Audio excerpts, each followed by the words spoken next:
Magandang umaga po sa ating lahat. Sama-sama po nating pasalamatan ang Diyos sa panibagong buhay na Kaniyang kaloob sa bawat isa po sa atin. Narito po tayo muli sa ating Grab Food for the Soul, our daily dose for the nourishment of our soul. Simulan po natin ang araw sa isang makabuluhang pagbubulay nang makalakad po tayo sa isang mapayapang pamumuhay. Ang ating pong pag-uusapan sa umagang ito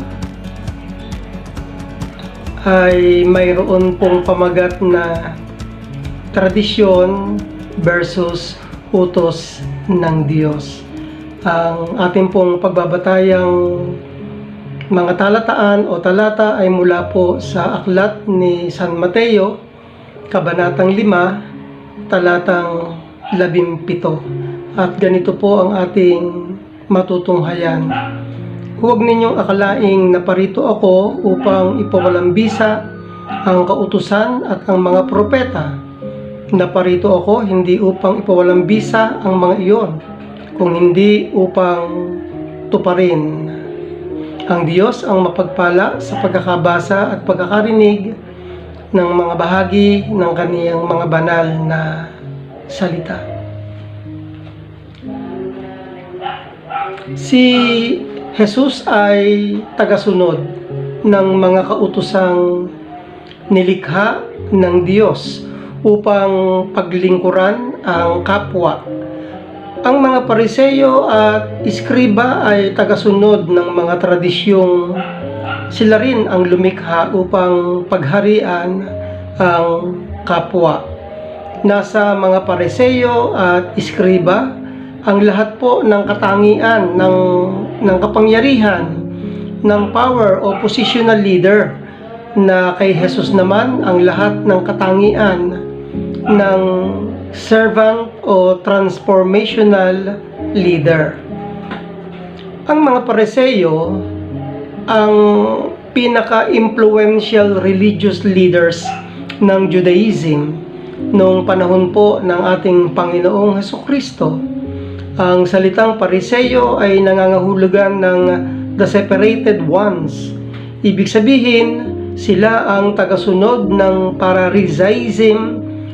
Kilala rin sila sa tawag na Chassidim, na nangangahulugang lover of God, o kaya naman po ay loyal to God. Nang lumaon, ang Pharisaism ay naging kasing kahulugan na ng Judaism. Mayroon pong tatlong mahalagang katangian ang Pharisaism, na bunga ng tatlo ring mahalagang pangyayari sa Judaism. Una po, ang Jewish legalism na sobrang nagbibigay pansin sa pagsunod sa kaliit-liitan mga batas. Ikalawa, ang pag-igting ng Jewish nationalism. At ang ikatlo po, ang pagtatatag at pag-unlad ng Jewish religion. Dahil po sa Jewish legalism, ay sumilang ang isa pang grupong nagpakadalubhasa sa batas, ang mga Iskriba, kung kaya't lagi po silang magkasama at magkasangga. Pinagbibintangan ng mga Pariseo at Iskribang pinawawalang bisa o pinahihina po ng ating Panginoong Hesus ang mga batas sa pamamagitan ng kaniyang mga pangangaral at uri ng pamumuhay na taliwas sa kanilang tradisyon at ipinangangaral. Ngunit mariin itong pinabulaanan ng Panginoong Hesukristo at kaniyang mariing sinabi doon sa Mateo chapter 5 verse 17, "Huwag ninyong akalaing naparito ako upang ipawalang bisa ang kautusan at ang mga propeta. Naparito ako hindi upang ipawalang bisa ang mga iyon, kung hindi upang tuparin." Tayo po ay saglit na manalangin. Dakilang Diyos na makapangyarihan sa lahat, lagi niyo po kaming tutulungan, Panginoon. Tulad po ng inyong palaging pinahalagahan ay ang paglingkuran ang aming mga kapwa, at hindi kami laging nagpapailalim sa batas upang pagharian ang kapwa, o hindi kami maging abusado sa pagtingin sa mga kapangyarihang ng mayroon man, kung hindi dakilang Diyos ang makita po sa amin ay tulad po ng inyo pong ginagawa, ang lagi ng mayroong malalim na pagmamalasakit sa aming kapwa. Bahagi po ng aming pong panalangin sa umagang ito, dakilang Diyos, ang buong maghapon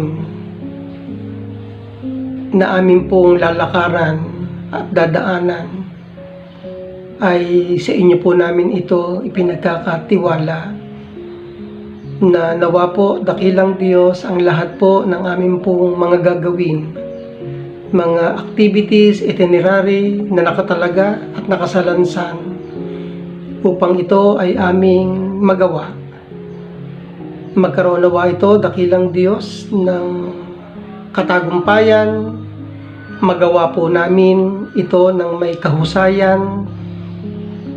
Kung ito po ay uri sa amin pong paggawa at paghahanap buhay, kung ito man po ay nasa anyo ng mga pag-aaral tulad ng mga estudyante po na siyang laging pumapasok sa school na kanilang pinapasukan, pagpalain po ninyo sila, Panginoon, at laging iingatan.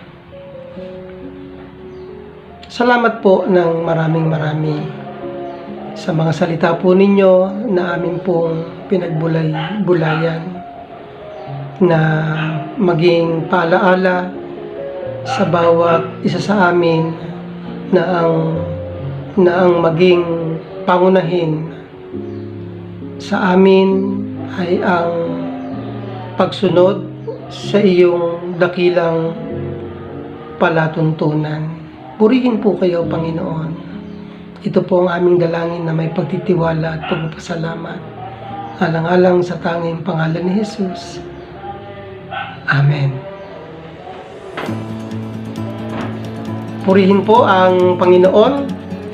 Salamat po sa inyong pong pagsama at pakikinig sa ating pong pag-aaral, pagbubulay-bulay sa umagang ito. A friendly reminder po to all of us, be Christ-like in our workplace today.